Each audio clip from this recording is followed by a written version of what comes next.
Hello everyone, সকলকে welcome জানাইছোঁ YouTube channel happy home আসামলৈ। আজিৰ এই ভিডিঅ'টিত এখন ইম্পৰ্টেণ্ট ন'টিছ শ্বেয়াৰ কৰিব বিচাৰিছোঁ বা এখন অৰ্ডাৰ। আৰু এই ন'টিছখন আহিছে আমাৰ মাধ্যমিক শিক্ষা বিভাগৰ ডিৰেক্টৰৰ ফালৰ পৰা আৰু to the inspector of schools all district excluding 6 scheduled area.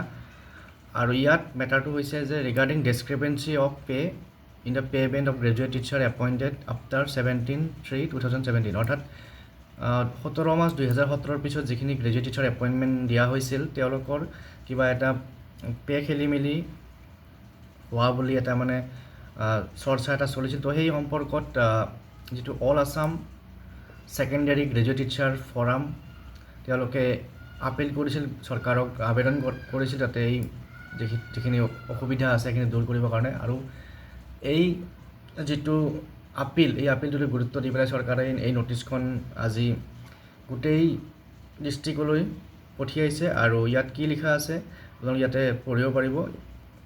In this regard government in the department of school education vide letter number দি আছে has directed undersigned to examine the matter submit a detail report. অৰ্থাৎ ডিৰেক্টৰক এইটো examine কৰিব দিছে আৰু ডিৰেক্টৰে school ইনস্পেক্টৰৰ জৰিয়তে এইটো এক্সামিন কৰিব।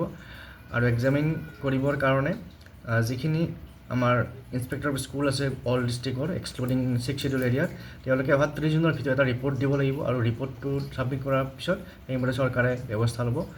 গতিকে তাৰ প্ৰথমতে এইখন department of school education under ছেক্ৰেটাৰীৰ পৰা ন'টিছখন আহিছিল ডিৰেক্টৰ অফ ছেকেণ্ডেৰী এডুকেশ্যন আৰু সেইমতে ডিৰেক্টৰে ব্যৱস্থা লৈছে।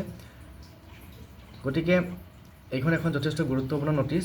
যিসকলে আমাৰ বিভিন্ন বিদ্যালয়ত গ্ৰেজুৱেট টিচাৰ হিচাপে 2017 পিছত জইন কৰিছে তেওঁলোকৰ এই যিটো ইছ্যু বা এই যিটো আপিল তেওঁলোকে চৰকাৰৰ ওচৰত দাখিল কৰিছিল বা আমিও বিভিন্ন মাধ্যমত এইটো চৰ্চা হৈ থকা দেখিছোঁ। গতিকে আশা কৰিছোঁ ইয়াৰ তেওঁলোকৰ যিখিনি দাবীখিনি পূৰণ হ'ব। গতিকে আজিৰ এই ভিডিঅ'টিত এই আপডেটটো শ্বেয়াৰ কৰিলোঁ। আপোনালোকে হয়তো ন'টিছখন পাইছে আৰু ভিডিঅ'টো শ্বেয়াৰ কৰি দিব যাতে সকলোৱে এই আপডেটটো পায় আৰু চেনেলটো ছাবস্ক্ৰাইব কৰি থ'ব। আজিলৈ এইখিনিয়ে, পুনৰ লগ পাম। ধন্যবাদ।